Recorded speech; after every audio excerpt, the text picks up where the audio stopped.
We do use single stocks as the core engine of our diversified growth fund. Now that's different to half of the market who use the more systematic, index-based asset allocation modelling approach to investing in diversified growth funds.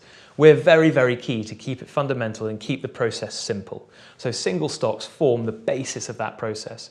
And within them, we run a very, very style agnostic approach to investing in stocks. It's a very long-term approach where we invest just as happily in compound growth stocks, as high growth stocks, as turnaround stories and value portfolio stocks. So we would look at a portfolio that contains Tesco's, Royal Mail, Google, Unilever, and enjoy that offsetting ability within the portfolio. So there's very, very little tied up style risk.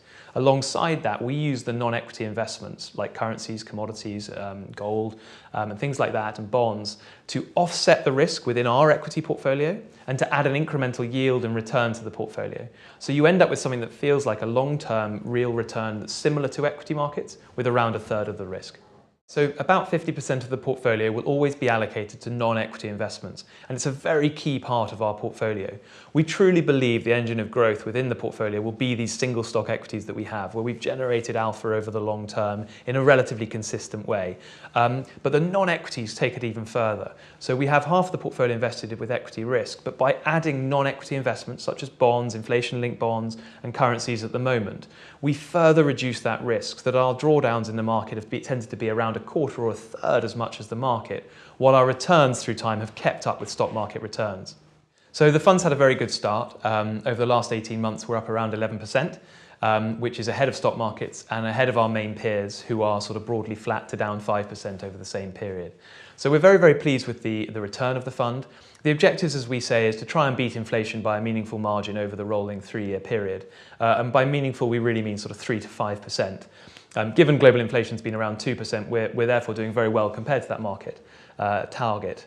But the key thing as well is in terms of risk. You know, our risk has been very, very positive for us. So in the first quarter of this year, the portfolio was up 1% when the market was down 5%. And over the period that we've been running it, the beta of the portfolio has been around 0.3, which has been exactly in line with our target risk levels. It's a very good question, hopefully many different types. But critically, I think it's people who are worried about a top in the market and worried about the fact that equities have been on a nearly 10-year bull run and are wondering how to contain that exposure, maintain some exposure as well, but reduce their risks to a full-time pullback in the markets. Our view is that you should always be hedged for stock market pullbacks, so you can never time them. And there's a 50-50 chance that for the next 2 to 3 years, the market does carry on going up. Equities continue to be a great inflation hedge and a great source of wealth creation for people. So I think it's for people that understand the value of having equities as a ballast within their portfolio. But those who are probably a little bit nervous about the current market conditions and would rather dip a toe in or pull back their own equity exposure as opposed to taking a full exposure to an equity fund at this stage in the market.